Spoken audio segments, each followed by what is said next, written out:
첫 번째 소개 영상에서 CSS 프레임워크에 대해서 이해도를 좀 가지셨을 거예요. 그리고 CSS 프레임워크를 왜 써야 하는지, 그리고 UI 컴포넌트가 UI 킷이 어떤 장점이 있는지에 대해서 말씀드렸는데, 사실 이제 듣기만으로는 이제 CSS 프레임워크가 어떤 차이가 있는지, 물론 제가 전 영상에서도 말씀드렸지만 CSS 프레임워크, 대표적인 CSS 프레임워크는 월드베스트가 만든 거기 때문에 14개, 5개 정도 있잖아요. 무엇을 선택하셔도 좋아요. 익숙해지면 그만이거든요. 자, 그런데 여러분들이 예를 들어 내가 부트스트랩을 내 메인 CSS 프레임워크로 할 거야, UI 킷을 할 거야, 또는 시멘틱 UI로 할 거야 라고 했을 때 여러분들이 그거에 대한 사용법에 대한 거를 경험해 봐야 아는 거잖아요. 그런데 CSS 프레임워크라는 게 적게는 일주일 또는 어느 정도 2주 정도는 여러분이 열심히 파야 그 CSS 프레임워크의 사용법이 익숙해진단 말이에요. 자, 그러기에는 여러 가지 CSS 프레임워크를 여러분이 한 다음에 비교해서 결정하기가 쉬운 일은 아니라는 거죠. 자, 그래서 이번 시간에는 대표적인 CSS 프레임워크인 부트스트랩으로 이미지 슬라이더를 만들어 볼 거예요. 그리고 그 다음에 UI 키트로 이미지 슬라이드를 만들어 볼 거예요. 그러면 두 가지가 같은 비슷한 결과를 내는데 어떻게 만드는지, 어떻게 만드는 게 좀 더 편한지, 어떻게 만드는 게 좀 더 효율적인지, 그리고 이 슬라이더 컴포넌트를 제어하는 옵션이 어떤 게 더 풍부하게 많은지, 이런 부분을 한번 비교해 보시는 거예요. 이번 영상은 소개 영상이기 때문에 실습이나 이런 부분은 전혀 없습니다. 그냥 화면을 보시면서 여러분이 판단하시면 돼요. 조금 전에도 말씀드렸지만 여러분이 직접 프레임워크를 다 테스트해보고 결정하기가 쉬운 일은 아니기 때문에 제가 단편적으로 보여드리는 거예요. 오피셜 사이트 들어갈게요. 그러면 Get Started라고 있잖아요. 이걸 누르시면 자, 화면에 보고 계신 것처럼 CSS 요거 CDN 연결하고요. JS 요거 연결하래요. 자, 그러면 요거 카피하신 다음에 여기에다 이렇게 붙여넣기 하고요. 그 다음에 JS 요거 카피하신 다음에 이렇게 붙여넣기를 하시잖아요. 그러면 부트스트랩을 쓸 준비가 되었다고요. 사실 요런 인테그레이티드부터 요 부분은 불필요하니까 요거는 지우셔도 상관없으세요. 자, 요 부분까지는 불필요하니까 지우셔도 상관없어요. 자, 그러면 현재 상태가 부트스트랩 CSS 그리고 부트스트랩 JS, 자, 그렇기 때문에 이제 부트스트랩을 쓸 준비가 되었다죠. 자, 그러면 왼쪽에 보시면 레이아웃이랑 뭐 이런 것들이 있잖아요. 근데 컴포넌트 들어가신 다음에 슬라이드. 근데 여기 화면 보시면 아시겠지만 슬라이드라고 슬라이드쇼라고 하지 않고 캐러셀이라고 표현하는 것도 있어요. 이게 뭐 슬라이드예요. 자, 그러면 샘플을 보실게요. 자, 이렇게 되어 있고요. 이런 식으로 우리가 슬라이드를 만드는 컴포넌트란 말이죠. 자, 이거 같은 경우에는 이 밑에 도트 내비게이션이 없는데 얘 같은 경우에는 이렇게 도트 내비게이션이 있잖아요. 자, 그러면 이 도트 내비게이션이 있는 거를 선택할게요. 그러면 이 HTML을 카피하신 다음에 이렇게 붙여넣기. 자, 그 다음에 붙여넣기 한 다음에 이렇게 인덴트는 맞춰볼게요. 자, 그러면 이것만 했을 때 현재 상태에서 이렇게 보이잖아요. 자, 그런데 이미지 경로가 다르니까 이미지 경로만 찾아주면 되는 거예요. 제가 이미지 경로를 찾아볼게요. 자, 첫 번째 이미지, 두 번째 이미지, 그리고 이렇게 이미지스에 이렇게 세 번째 이미지. 자, 그러면 이걸로 끝났고요. 그 다음에 얘가 슬라이드가 된단 말이죠. 자, 자동으로 슬라이드 되고요. 이렇게 눌렀을 때 이렇게 슬라이드 되죠. 그 다음에 밑에 도트처럼 생긴 애들 이렇게 눌러주면 되잖아요. 자, 그래서 이렇게만 하면 여러분들이 이미지 슬라이더를 만드는 거예요. 그런데 여러분들이 이 이미지 슬라이드를 3개만 쓸 건 아니잖아요. 그러니까 예를 들어 여러분들이 이미지 슬라이드를 5개 한다고 칠게요. 그러면 복제 이렇게 한 다음에 5번, 4번, 5번. 자, 이렇게 했을 때 넥스트, 넥스트, 넥스트, 넥스트. 자, 그런데 기차 다음에 또 이미지가 하나 있거든요. 얘 4번이에요. 자, 이 5번 이미지가 안 나오잖아요. 이게 왜 그러냐면 부트스트랩에서는 요 부분 있잖아요. 요 캐러셀 인디케이터. 이미지가 5개잖아요. 그러니까 얘도 개수가 4개, 5개 이렇게 있어줘야 된다는 거고요. 그리고 슬라이드 넘버가 1번, 2번, 3번, 4번. 근데 왜 이미지가 5개인데 왜 1, 2, 3, 4가 됐냐면, 자, 이거는 인덱스 번호, 자바스크립트 개념으로 인덱스는 0부터 시작하잖아요. 0, 1, 2, 3, 4 이렇게 해서 5개를 의미하는 거예요. 그러니까 처음 하시는 분들, 개발 쪽에 이제 익숙하지 않으신 분들은 왜 이게 도대체 1, 2, 3, 4인데 왜 0, 1, 2, 3, 1, 2, 3, 4, 5로 가야 되는데 0, 1, 2, 3, 4지? 라고 하는 거죠. 그리고 이 부분은 이 개수에 따라 자동적으로 만들어지지가 않는 거예요. 지금처럼 이 이미지가 5개니까 이 인디케이터 있죠. 이것도 5개로 또 만들어주고 또 일일이 고쳐줘야 되죠. 자, 그러니까 이렇게 하니까 이제는 5개 슬라이드가 되는 거죠. 자, 그래서 이런 불편함들이 있다는 거죠. 자, 그러면 이제 슬라이드 옵션 조절을 하는 부분을 보도록 할게요. 자, 그러면 슬라이드 옵션 조절할 때 이 부트스트랩에서 하라고 되어 있는 부분이 자, 이렇게 자바스크립트를 사용하래요. 자, 그리고 옵션이라고 되어 있는 게 하나, 둘, 셋, 넷, 다섯, 6개밖에 없어요. 뭐 인터벌이라든지 사실은 키보드, 포즈, 터치 이런 거, 뭐 랩 이런 건 사실 쓸 일이 거의 없는 것들이에요. 자, 그러면 우리가 옵션 조절할 때 이렇게 스크립트를 사용해야 된다는 거죠.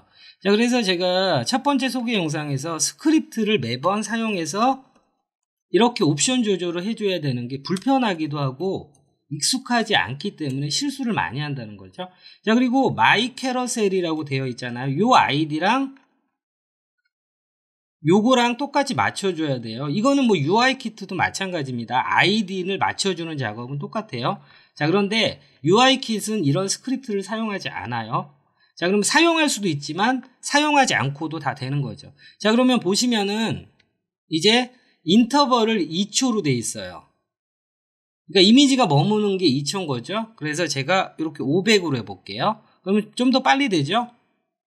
그러니까 여러분이 이걸 이해하시고 하셔야 돼요. 근데 지금 보시면은 5번째 슬라이드로 갔다가 1번으로 안 돌아오죠. 그러니까 랩이라는 옵션이 펄스가 돼 있어요. 랩이라는 게 무한반복 루프를 시키겠다는 거예요. 그래서 이걸 true로 바꿔줘야 돼요.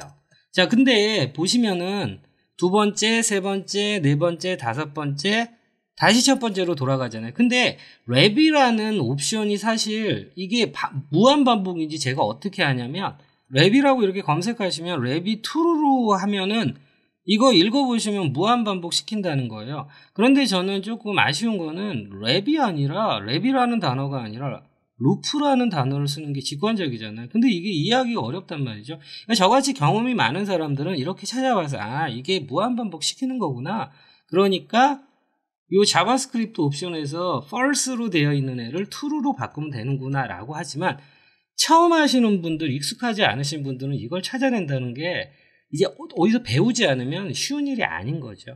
자, 그래서 이 슬라이드 부분에서 만들 때, 자, 첫 번째, 이렇게 슬라이드 개수가 늘어나면 요 밑에 있는 도트 내비게이션도 알아서 늘어나면 좋잖아요. 그런데 알아서 늘어나지 않고 이게 수동으로 해줘야 된다는 점, 이거는 굉장히 아쉽죠.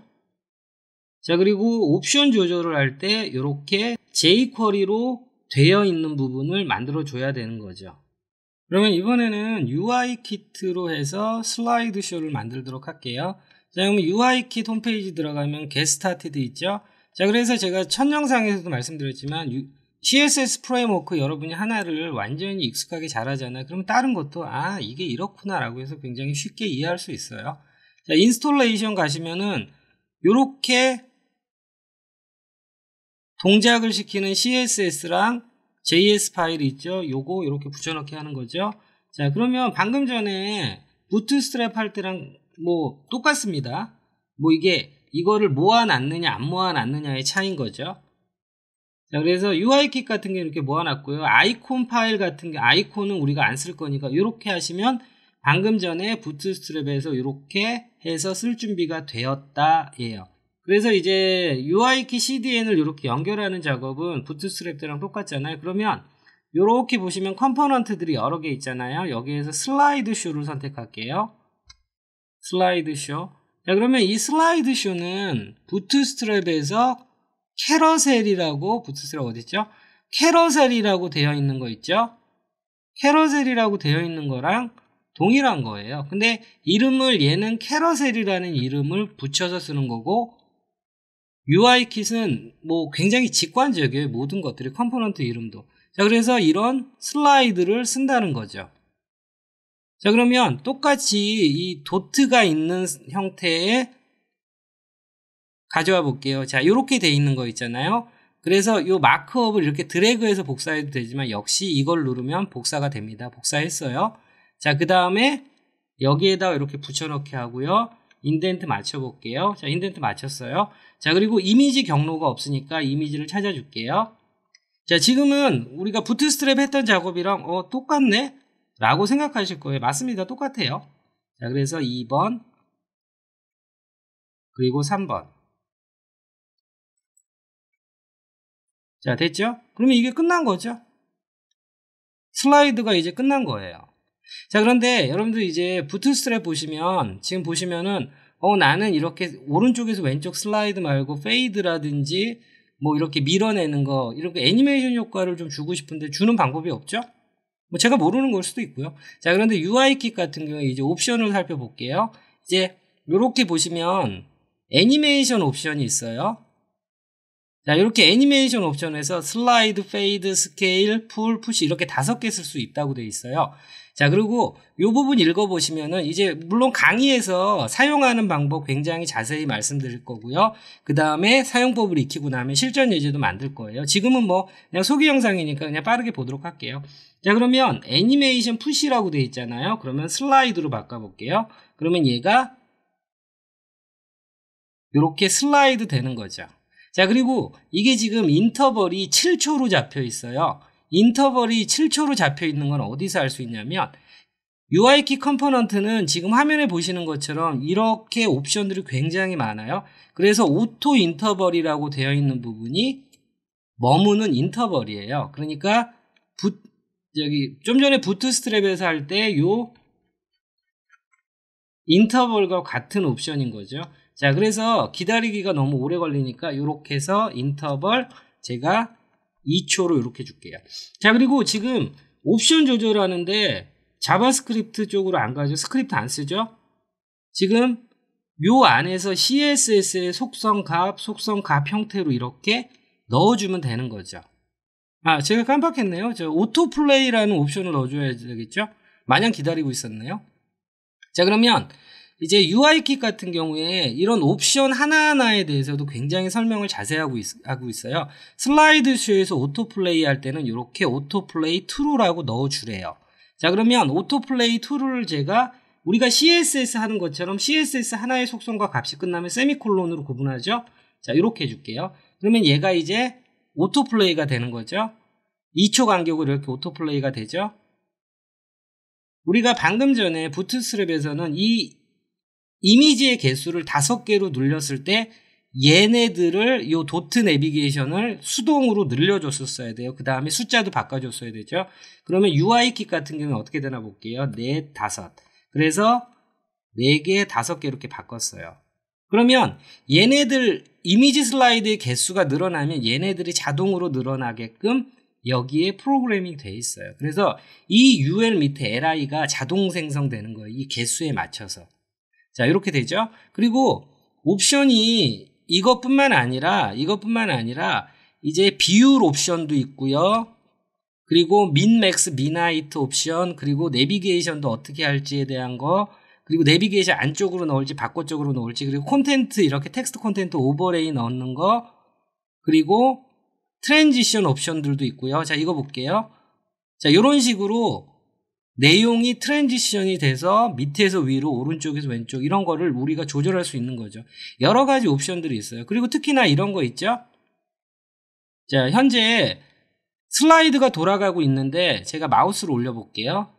마우스로 올렸을 때 슬라이드가 멈춰야 되는 상황 또는 슬라이드가 계속 진행돼야 되는 상황이라면, 자, 마우스가 올라갔을 때 슬라이드가 진행이 안 되죠. 왜냐하면 UIKit은 현재 옵션이 보는 게 기본적으로 이만큼이 세팅이 되어 있다는 거예요. 그러니까 마우스가 올라갔을 때 멈춤. 그러니까 포지션 호버가 기본값이 true예요. 그러니까 마우스가 올라가면 멈추게 돼 있단 말이에요. 그런데 마우스가 올라가도 멈추지 않게 하고 싶어요. 왜냐하면 현재 예를 들어 이 현재 이미지 슬라이더가 바디에 전체로 가득 채워서 유저가 마우스를 올리든 상관없이 계속 돌아가야 되는 슬라이더라면 얘를 전체로 채웠으면 마우스가 당연히 이 위에 있겠죠. 그러면 슬라이드가 안 되는 거예요. 그러니까 마우스가 올라가더라도 슬라이드를 계속 시킬 때는 포지션 호버를 false 하지 않겠다를 이렇게 써주는 거예요. 그러면 이제 슬라이드가 되죠. 마우스가 올라갔어도 이 슬라이드는 계속 돌아가는 거죠. 그래서 옵션들도 굉장히 많고 직관적이고 사용하기가 굉장히 편하다는 거죠. 기본적으로 CSS 방식으로 이렇게 적어주고 있으니까. 물론 자바스크립트 방식으로도 할 수 있게끔 이렇게 옵션들 이렇게 사용하세요라고 지원을 한다는 거죠. 그러니까 자바스크립트가 익숙한 아무래도 개발자들이겠죠. 개발자들 같은 경우 이렇게 자바스크립트 스타일로 해도 되고, 그렇지 않으면 이렇게 요 컴포넌트 네임 있죠. UIKit의 컴포넌트 네임이 CSS 방식으로 원하는 것들을 이렇게 하나하나씩 넣어주시면 돼요. 자, 그리고 드래거블이라고 이 부분도 되게 중요한데, 부트스트랩은 사실 보시면은 요새 이걸 드래그 해가지고 드래그가 안 되면 어떻게 해요? 물론 PC에선 드래그 할 일이 그렇게 필수적이지 않지만 얘가 모바일이 됐는데 이게 드래그가 안 되면 너무 곤란하잖아요. 그런데 UIKit은 기본적으로 이렇게 드래그 할 수 있게 기본 세팅이 돼 있어요. 그리고 심지어는 드래그 할 수 있는 부분을 제어할 수 있게 드래거블이 true로, 그러니까 드래그 할 수 있게끔 되어 있는데 만약에 드래그 못하게 하겠다면 false로 넣어주게 되면 얘가 드래그가 안 되는 거죠. 그러니까 여러 가지 옵션, 기본적으로 아쉬운 부분은 그런 거예요. 드래그 할 수 있도록 기본적으로 드래그 할 수 있는 기능을, 슬라이드 기능을 만들어 놓지 않으니까 제어할 수 있는 기능도 필요가 없는 거죠. 자, 그래서 제가 그냥 빠른 시간 안에 보여드린다고 잠깐만 옵션 보여드리고 어떻게 제어하는지 보여드렸잖아요. 근데 제일 중요한 부분, 제가 스크립트라고 되어 있는 부분에 아무것도 안 적었잖아요. 이게 여러분들이 UIKit을 쓰셨으면 하고 제가 강력하게 추천드리는 그런 부분이에요. 물론 결론적으로 말씀드리면 부트스트랩이 익숙한 사람은 부트스트랩을 쓰시면 돼요. 그런데 여러 가지 경험을 해봐서 판단할 수 없기 때문에 제가 일단은 슬라이드 이미지를 만드는 거에 대해서 그냥 단편적으로 압축적으로 보여드리는 거니까 여러분들이 UIKit이 좋다라고 판단이 되시면 이제 UIKit을 공부하시면 됩니다. 자, 그럼 마지막으로 여러분 상식 차원에서 자, 프레임워크라고 부르면은 이 두 가지를 말하는 거예요. CSS 프레임워크, 자바스크립트 프레임워크. 물론 자바스크립트 프레임워크가 기니까 JS 프레임워크라고 부르죠. 자, 그러면 CSS 프레임워크는 뭐냐? 제가 첫 번째 영상에서 소개시켜 드렸듯이 부트스트랩 파운데이션, 머터럴라이즈, 시멘틱 UI, 그리고 UIKit 이런 것들을 말하는 거고요. 자바스크립트 프레임워크는 앵귤러, 리액트, 뷰.js 이런 것들을 말하는 거죠. 자, 그래서 CSS 프레임워크는 주로 퍼블리셔가 사용할 거고요. 또는 개발자, 프론트엔드 개발자, 백엔드 개발자. 첫 번째 영상에서 설명드렸지만 개발자들, 프론트든 백엔드든 개발자들이 퍼블리싱을 잘 못하잖아요. 그래서 이런 CSS 프레임워크를 쓰면 개발자들이 퍼블리싱하는 부담이 굉장히 대폭 줄어들잖아요. 그래서 쓰겠지만 아무래도 주로 퍼블리셔가 쓰겠죠. 자, 그리고 자바스크립트 프레임워크는 말 그대로 프론트엔드 개발자가 자바스크립트를 메인으로 하는 거죠. 자, 여기는 자바스크립트를 메인으로 하는 거고 여긴 CSS를 메인으로 하는 퍼블리셔, 프론트엔드 개발자 영역이 다른 거죠. 자, 그래서 여러분들이 이력서에 프레임워크 사용 가능이라고 하시면은 이제 인사 담당자가 프론트엔드 개발자의 저 JS 프레임워크를 사용할 수 있나라고 오해할 소지가 충분히 있습니다. 자, 그래서 여러분이 면접 볼 때나 이력서에는 CSS 프레임워크, 그 중에서도 UIKit 사용 가능이라고 구체적으로 적으셔야 되는 거죠.